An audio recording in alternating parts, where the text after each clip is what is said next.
Hello friends, இன்னைக்கு காலையில் என்னென்ன ரெசிபி நான் செய்கிறேன்றது உங்ககிட்ட நான் ஷேர் பண்ணுறேன். இன்னைக்கு பாருங்கள், எங்கள் வீட்டில் வந்து நான் இந்த பூசணிக்காய் விதை போட்டிருந்தேன். இது பாருங்கள் எப்படி காய்ச்சி, இந்த சோப்பு பூசணிக்கான்னு சொல்லுவோம்ல அது. அடுத்தது வந்து நம்ம வீட்டில் காய்ச்ச பப்பாளிக்காய் துணுண்டுலேயே பாருங்கள் பழுத்துருச்சு, மரத்துலேயே பழுத்துருச்சு. அதை விட்டுட்டோம்னு சொன்னால் அணில் வந்து சாப்பிட்டு போயிடுது, குருவி சாப்பிட்ருது, அதனால் பறிச்சிட்டேன். அப்போ இதுக்கு இந்த கேழ்வரகு மாவு அரைச்சி வச்சுருக்கேன் பாருங்கள். அடுத்தது வந்து இதுக்கு வந்து தொட்டுக்கு வந்து பச்சை பட்டாணி குருமா பண்ணி ரொம்ப நாளாச்சு. சரி, அதுக்கு வந்து எப்போதும் சட்னி தானே பண்ணுறோம், சரி இன்னைக்கு கொஞ்சம் குருமாவாக சாப்பிடலாம்னு தோணுச்சு. அதனால தான் குருமா பட்டாணி ஊற வச்சுருக்கேன். இப்போ சட்னி கிடையாதா? சட்னி கிடையாது, இந்த பட்டாணி குருமாவும் கேழ்வரகு தோசையும். இது இந்த காயை பார்த்தா எனக்கு ரொம்ப சந்தோஷமாச்சு. சரி, இனிமே வந்து நிறைய போடலாம் அப்படின்னு நினைச்சிருக்கேன். எவ்வளவுக்கு மேல இருக்கும், நல்ல வெயிட்டா இருக்குங்க. நானும் இதை வந்து சின்னதா நிறைய காய் பிடிச்சது. ஆனா என்னாச்சுன்னா இந்த பனியில இந்த விழுந்துருச்சு. இது ஒண்ணுதான் வந்திருக்கு, இன்னும் நிறைய பூ இருக்கு. அதே மாதிரி நிறைய காய்க்கும்னு நினைக்கிறேன். அதனால இதை உங்ககிட்ட ஷேர் பண்ணணும்னு தோணுச்சு, அதனால இதை வந்து ஷேர் பண்றேன். இன்னைக்கு மத்தியானத்துக்கு வந்து நான் வந்து ஒரு தோரம் பருப்புல ஒரு பருப்பு சாறுன்னு சொல்லிட்டு ஒரு தெலுங்கு ரெசிபி. அது வந்து ஆல்ரெடி நான் உங்ககிட்ட சொல்லியிருக்கேன். அதனால அந்த ஃப்ரெண்டு தான் எனக்கு சொல்லி கொடுத்தாங்க. அதை தான் நான் செய்வேன். செய்யும் போது உங்ககிட்ட காமிக்கிறது எப்படி செய்யறேன். ரொம்ப டேஸ்டா இருந்துச்சு. நான் ஒரு நாள் செஞ்சு பார்த்தேன். எங்க வீட்டுக்காருக்கு அது ரொம்ப பிடிச்சி போச்சு. நேற்றுக்கே கேட்டாங்க, அது அந்த குழம்பு பண்ணலையான்னு கேட்டாங்க. இல்ல நான் பண்ணலை, ரசம் தான் வச்சிருக்கேன்னு சொன்னேன். அதனால இன்னைக்கு நான் அந்த ரெசிபி தான் பண்ண போறேன். அதனால உங்ககிட்ட அதை எடுக்கும் போது நான் உங்ககிட்ட காமிக்கிறேன். அதுக்கு தேவையான வெங்காயம் எடுத்து வச்சுக்கேன் தான், தக்காளி இப்பதான் சமைக்க போறேன். சரி, இந்த காயை போய் பறிச்சுட்டு வந்தோம்னா சரி உடனே வீடியோவில் காமிச்சிடலான்ட்டு தான் உங்ககிட்ட காமிக்கிறேன். இப்போ நம்ம வந்து தோசைக்கு ரெடி பண்ண போறோம். குருமாவை வந்து எப்படி ரெடி பண்றதுன்றது உங்களுக்கு எல்லாருக்குமே தெரியும், பச்சை பட்டாணி குருமா. ஸோ நான் வந்து அப்படியே செஞ்சுட்டு உங்ககிட்ட காமிச்சிடுறேன். இந்த பருப்பு சாறு மட்டும் நான் உங்ககிட்ட வீடியோவை ஷூட் பண்றேன். நீங்க பாருங்க, பார்த்துட்டு செஞ்சு பாருங்க, நல்லா இருக்கும். சரி வாங்க வீடியோக்குள்ள போகலாம். பாருங்க, பட்டாணி குருமா ரெடி ஆயிடுச்சு. அடுத்தது தோசை, கேழ்வரகு தோசை. இங்கே பாருங்க, நிறைய வாட்டி நான் கூட காமிச்சிருக்கேன். நல்ல பேப்பர் மாதிரி சூப்பராக வரும். இதில் நீங்கள் வந்து உங்களுக்கு நெய் வேணா நெய் வச்சுக்கோங்க, இல்லைனா எண்ணெய் தடவிக்கோங்க. நான் எண்ணெய் தான் தடவி வைக்கேன். இங்கே பாருங்க, சூப்பராக அப்படி பிரிஞ்சு வரும் நல்லா. இந்த கேழ்வரகு தோசை, கம்பு தோசை, சோளம் தோசை எல்லாமே இப்படி தான் நல்லா வரும் எனக்கு. நீங்களும் ட்ரை பண்ணி பாருங்க, நல்லது உடம்புக்கு. இப்போ பாருங்க, ரொம்ப மாவு ஊற்ற வேண்டாம். ரொம்ப மாவு ஊற்றினா தான் உங்களுக்கு வந்து திக்காக வரும். கொஞ்சம் குறைச்சி மாவு ஊற்றிட்டு கல் நல்லா சூடாக இருக்கணும். இப்படி விரிச்சு விடுங்க, நல்லா விரிச்சு விட வரும். நீங்கள் எவ்வளோ விரிக்கலாமோ அவ்வளோ விரிச்சு விடலாம், அவ்வளோ அழகாக வரும். இப்போ சாப்பிட போகிறோம். அடுத்தது ரைஸ் வந்து இது பாருங்கள் ஊற வச்சுருக்கேன். இனிமேல் தான் வந்து அதுக்கு தொட்டுக்க நான் என்ன பண்ணுறேன்னா கொத்தவரங்காய் பொரியல் தான் இது பண்ண போகிறேன். அதை எடுத்து வச்சுருக்கேன். அதை ஆஞ்சிக்கிட்டே இருக்கேன், தோசை சுட்டுக்கிட்டே ஆஞ்சிட்டு இருக்கேன். இப்போ பருப்பு போடுவேன். இதை சாப்பிட்ற போகிறேன். பசிக்குது. நேற்று ரசம் சாதம் சாப்பிட்டோமா, காலையில் பசிக்க ஆரம்பிச்சிருச்சு. ஸோ இதை சாப்பிட்டுட்டு தான் அடுத்தது செய்யும் போது உங்கள்கிட்ட கண்டிப்பாக காமிக்கிறேன். பாருங்க, கொத்தவரங்காய் பொரியல் பண்ணிட்டேன் தேங்காய் போட்டு. அடுத்தது வந்து இந்த பருப்பு சாறுன்னு சொன்னோம் பார்த்தீங்களா. நம்ம பருப்பு குழம்புன்னு நம்ம ஊரில் சொல்லுவோம், ஆனால் அங்கே வந்து பருப்பு சாறுன்னு தான் சொல்கிறாங்க. நம்ம வந்து என்ன பண்ணுவோம், பச்சை மிளகாய் போடுவோம், கத்திரிக்காயெல்லாம் போடுவோம். அவங்க அதெல்லாம் போடுறது இல்லை, வெறும் தக்காளியும் வெங்காயமும் தான் போடுறாங்க. தக்காளி வெங்காயம் நான் 100 பருப்பு போட்டிருக்கேன், எனக்கு தேவையான பருப்பு.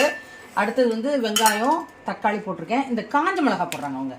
நம்ம பச்சை மிளகாய்க்கு பதிலாக அவங்க காஞ்ச மிளகாய் போடுறாங்க. அதனால ஆந்திராக்காரங்க, ஆந்திரா ஸ்டைல் தானே இது. அதனால் அவங்க இந்த காஞ்ச மிளகாய் போடும்போது கலர் வந்து கலர்ஃபுல்லாக சூப்பராக இருந்தது. நான் அப்படி தான் அன்றைக்கி செஞ்சேன். ஸோ அதனால் அதை இன்றைக்கி வீடியோ எடுக்கிறேன்னா இன்றைக்கி அந்த குழம்பு வைக்கிறேன். அதனால் இன்றைக்கி அதை செஞ்சு உங்கள்கிட்ட காமிப்போம். அப்படின்னு தான் காஞ்ச மிளகாய் நமக்கு தேவையான காரத்துக்கு தகுவாறு போட்டுக்கலாம். நான் ஒரு 6-7 மிளகாய் போட்டிருக்கேன். இப்போ இது அப்படியே நம்ம வந்து என்ன பண்ணுறோம், கொஞ்சம் மஞ்சத்தூள் போட்டு ஸ்டவ்வில் வச்சு விசில் விட்டுற போகிறோம். இங்கே பாருங்க, இப்போ நான் வச்சுட்டேன். அடுத்தது இங்கே வந்து சாதம் வந்து இண்டக்ஷனில் வந்துக்கிட்டு இருக்கு. அவ்வளோதான், வேலை முடிஞ்சிடும். இப்போ இந்த பருப்பு சாறை உங்ககிட்ட வேக வச்சுட்டு எப்படி தாளித்து எப்படி இறக்குறேன், எந்த பதத்தில் வைக்கிறேன்றதுக்கு அங்கே தேவையான அளவுக்கு மஞ்சத்தூள், உங்களுக்கு என்ன எவ்வளோ கலர் வேணுமோ. சில பேர் மஞ்சத்தூள் ரொம்ப கம்மியாக போடுவாங்க, நான் கொஞ்சம் ஜாஸ்தி தான் போடுவேன். போட்டிருக்கேன். போட்டு 3 விசில் வச்சு பருப்பு நல்லா வெந்ததுக்கப்புறம் அதுக்கப்புறம் நம்ம தாளிக்கிறது எப்படின்றத காமிக்கிறேன். இப்போ பாருங்கள், பருப்பு தக்காளி வெங்காயம் அப்புறம் காஞ்ச மிளகாய் போட்டோம் இல்லையா, அதெல்லாம் நல்லா வெந்துருச்சு பார்த்தீங்களா. இப்போ இதை நல்லா மேஷர் வச்சோ இல்லை மத்து வச்சோ நல்லா கடைஞ்சிக்கலாம். இப்போ நான் வந்து மத்து வச்சு கடைஞ்சிக்கிறேன். நல்லா கடைஞ்சிடணும். சூடாக கடைஞ்சிட்டிங்கன்னா டக்கு நல்லா எல்லாமே கடை போட்டுரும்.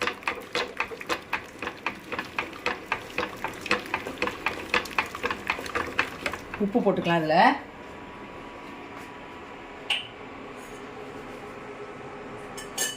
உப்பு போட்டுக்கிறேன். உப்பு போட்டுட்டு நல்லா கடைஞ்சிட்டு அதுக்கப்புறம் என்னென்ன போட்டு தாளிக்கிறேன்றதை உங்கள்கிட்ட காமிக்கிறேன்.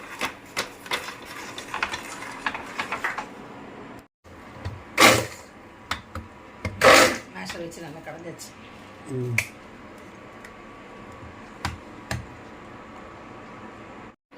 பாருங்க நல்லா மேஷர் வச்சு நல்லா கடைஞ்சிட்டேன். இப்போ தேவையான புளி தண்ணி ஊற்றிக்கலாம். ஆல்ரெடி புளியெல்லாம் நான் வந்து ஊற வச்சே வச்சுருந்தேன், அதனால் ஈஸியாக இருக்கும். தேவையான புளி உங்களுக்கு நல்லா தண்ணியாக தான் இருக்கும்.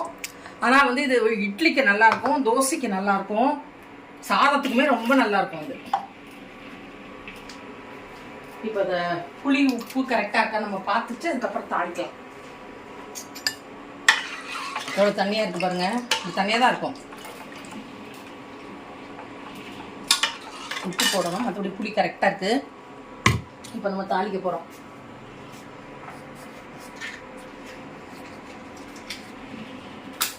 தாளிச்சிட்டேன்னா அவ்வளோதான், ரொம்ப ஈஸி.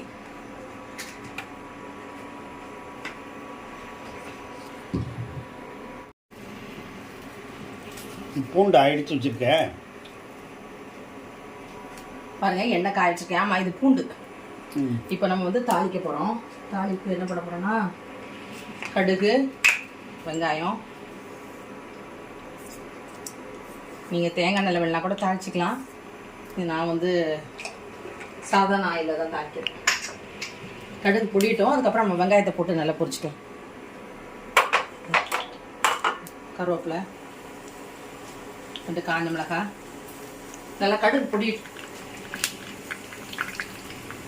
பொடிஞ்சதுக்கு பிறகு நம்ம வெங்காயத்தை போட்டு இந்த பூண்டையை நல்லா ப்ரௌனாக வறுத்து இதில் ஊற்றி நம்ம திரும்ப வச்சு கொத்தமல்லி போட்டு எடுத்துகிட்டு போகிறோம். சூப்பரான பருப்பு சாறு ரெடி ஆயிரும்.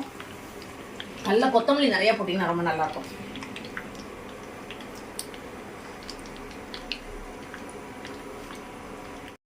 பாருங்கள், இதில் வெங்காயம், காஞ்ச மிளகாய், கருவேப்பிலை, பூண்டு இப்படி நல்லா ப்ரௌனாக வந்ததுக்கப்புறம் நீங்கள் தாளித்து ஊற்றுனீங்கன்னா ஸ்மெல்லு சூப்பராக இருக்கும், நல்லா இருக்கும் குழம்பு.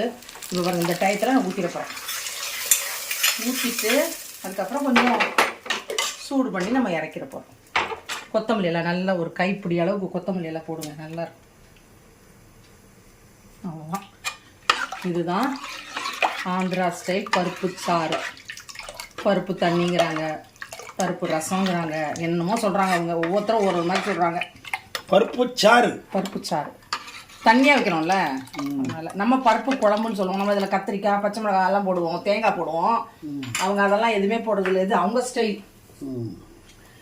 பெருங்காயம் போட மறந்துட்டேன் தாளிக்கும் போது, அதனால கொஞ்சம் பெருங்காயம் போட்டுக்கலாம். அவ்வளோதான். இது நல்லா கொதிச்ச உடனே நம்ம கொஞ்சம் நுரப்புடி வரும்போது இறக்கிட்டோம்னா பருப்பு சாறு. சாதமும் இதை வெடிச்சிட்டேன், ரெடி ஆயிடுச்சு. அவ்வளோதான், வேலையை முடிச்சாச்சு. சிம்பிள் ரெசிபி தான், ரொம்ப நல்லாயிருக்கும். நீங்கள் ட்ரை பண்ணி பாருங்களேன். இது இட்லியில் நான் ஊற்றி சாப்பிடுங்க, அவ்வளோ நல்லாயிருக்கும். நான் வந்து ட்ரை பண்ணி பார்த்துட்டு தான் இது வீடியோவை இப்போ ஷூட் பண்ணுறேன். அவங்க சொன்னாங்கன்னா உடனே செஞ்சிட மாட்டேன். அதை வந்து ட்ரை பண்ணி பார்த்துட்டு நல்லா இருந்ததுன்னா வீடியோ போடுவேன், இல்லைன்னா போடவே மாட்டேன். அதுதான் நல்லா இருந்தது, அதனால தான் இதை காமிக்க. இப்போ நான் வந்து இதை நல்லா சூடு பண்ண பிறகு இதை ட்ரான்ஸ்ஃபர் பண்ணிவிட்டு காமிச்சிடறேன் உங்ககிட்ட. பாருங்க, ஆந்திரா ஸ்டைலில் பருப்பு சாறு பண்ணியாச்சு. இது ரொம்ப நல்லா இருக்குங்க, டிஃபனுக்குமே ரொம்ப நல்லாயிருக்கும். நீங்கள் ட்ரை பண்ணி பார்த்தா தான் உங்களுக்கு தெரியும். அடுத்தது நான் கொத்தவரங்காய் பொரியல் இதுக்கு கூட்டுக்கு வச்சுருக்கேன். சாதமும் வச்சாச்சு. மத்தியான சமையல் இதுதான். காலையில் வந்து கேழ்வரகு தோசை குருமா பண்ணி சாப்பிட்டாச்சு.